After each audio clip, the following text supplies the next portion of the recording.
Hi, Jason and Caleb. Hope you guys are having a great day today. As your video lesson, 3 things I want to talk about. I'll talk about those 3 things, and if you have questions at the end, feel free to shoot those on over to me, and I'll try to answer them in a timely fashion. So let's get to it. So thank you for sending those videos over to me. Sometimes that works better than like if the kid's not really feeling so hot, and the half hours is going to be a struggle for the student to kind of just maintain, just because obviously he's not feeling well. So like, what would we expect from him or me for that matter if I were sick? The last thing I would want to do is sit there. So it's far better sometimes just to record some stuff and send it over to me. That way I can make specific comments and just get right to the point.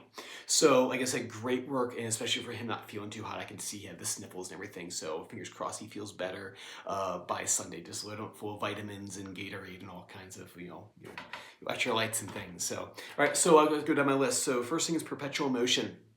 Great work. That one's a tough one. No matter which way you slice it for anybody. I've had adults work on that one. That's a tricky one. I love his singing for the A section. It helps keep him focused on track. That's kind of like, I think there's a couple like benefits of making lyrics for songs. One is it helps get that tune in their ear, right? Which is like really the big trick of any music, playing any music, is do you have the tune in your ear? I fought that step for a long time, as far into my 20s, actually, singing stuff, and it's the best thing you can do, really, other than consistency. Great singing and playing in the A section, like I said. I think we should do the same thing for that B section. I don't know. I know Liam's Guga is the A section. The B section, let's see if we can come up with some lyrics for that when they sings.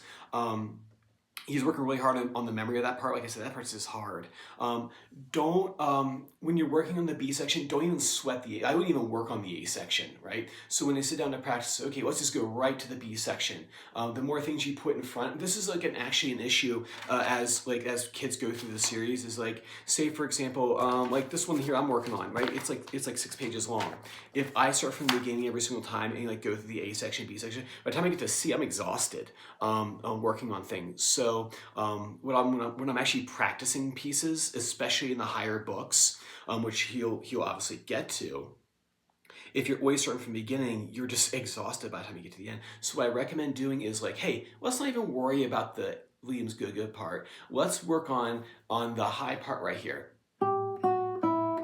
If he's having trouble memorizing that, I would just stick with the first 3 notes, right?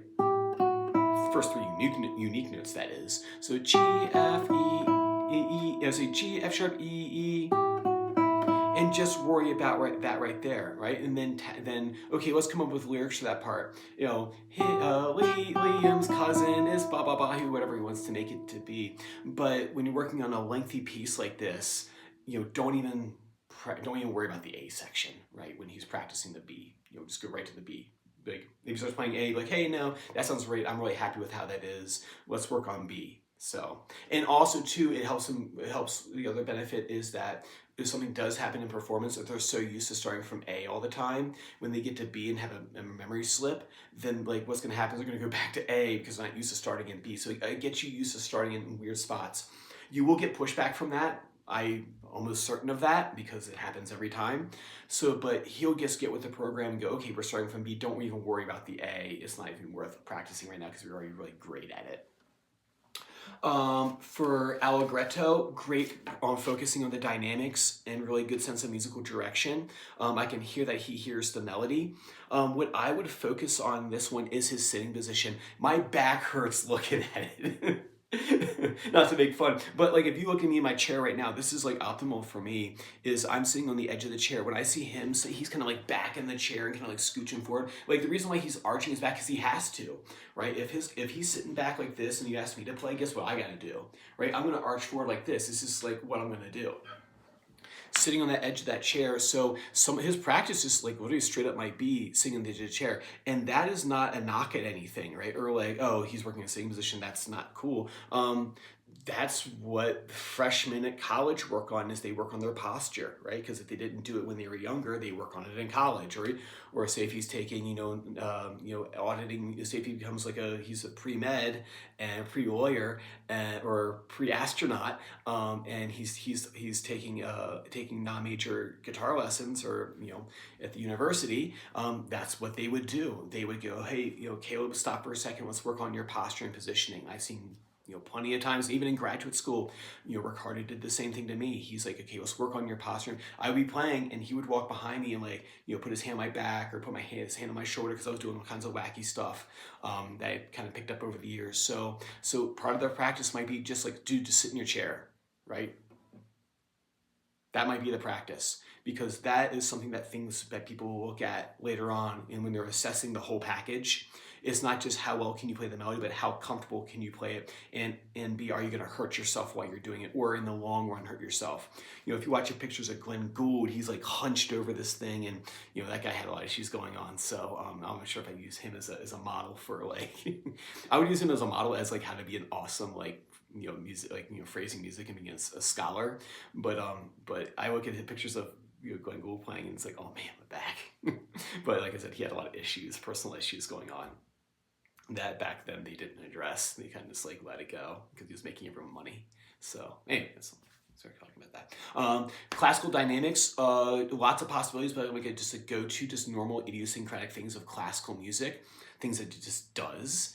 Is loud then soft, so that so what I would do is the first one would be loud and the second repeat would be soft. So bum, bum, bum, ba, da, dee, da, da, dee, dee, dee, da, da, da, da.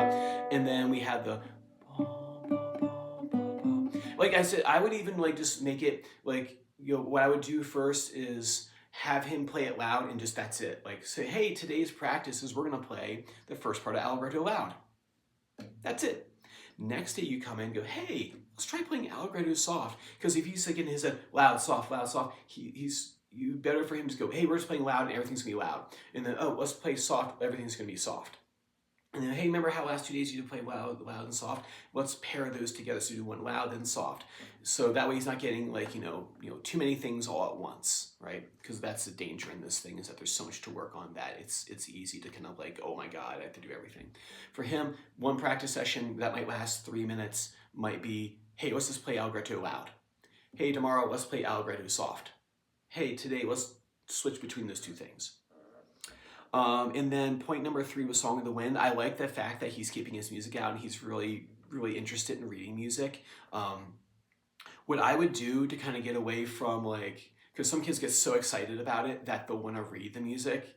I have one kid who's in book 2 and he's like, oh, I want to read the music. And we had to go back and go, no, make sure we're still listening to like I know Caleb's doing.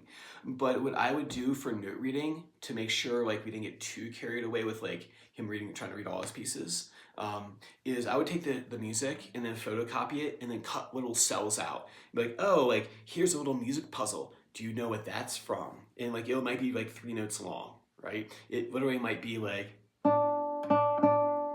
and then see, Caleb, can you play that? What does that sound like? What is that? Which song does that sound like? And see, so maybe make it like more like a music game where like you have like a bunch of cells of music and go, can you put them in the right category? So like have like a jar for like Perpetual Motion, have a jar for Allegretto, and have a jar for, I don't know, Twinkle or whatever. And then can he put them in the right jar? And that could be a kind of like a fun game. He could even participate in making the game, right? Or Caleb, let's photocopy. Now let's cut these out and let's decorate our fishbowl, right? All that stuff has like, it's like what I call soft skills of teaching, which is like, can you make them excited about what we're doing? So maybe try that this week and see how it works. Let me know report back to me how that's going. And then if everything's all good, I'll see you guys on Sunday. Take care.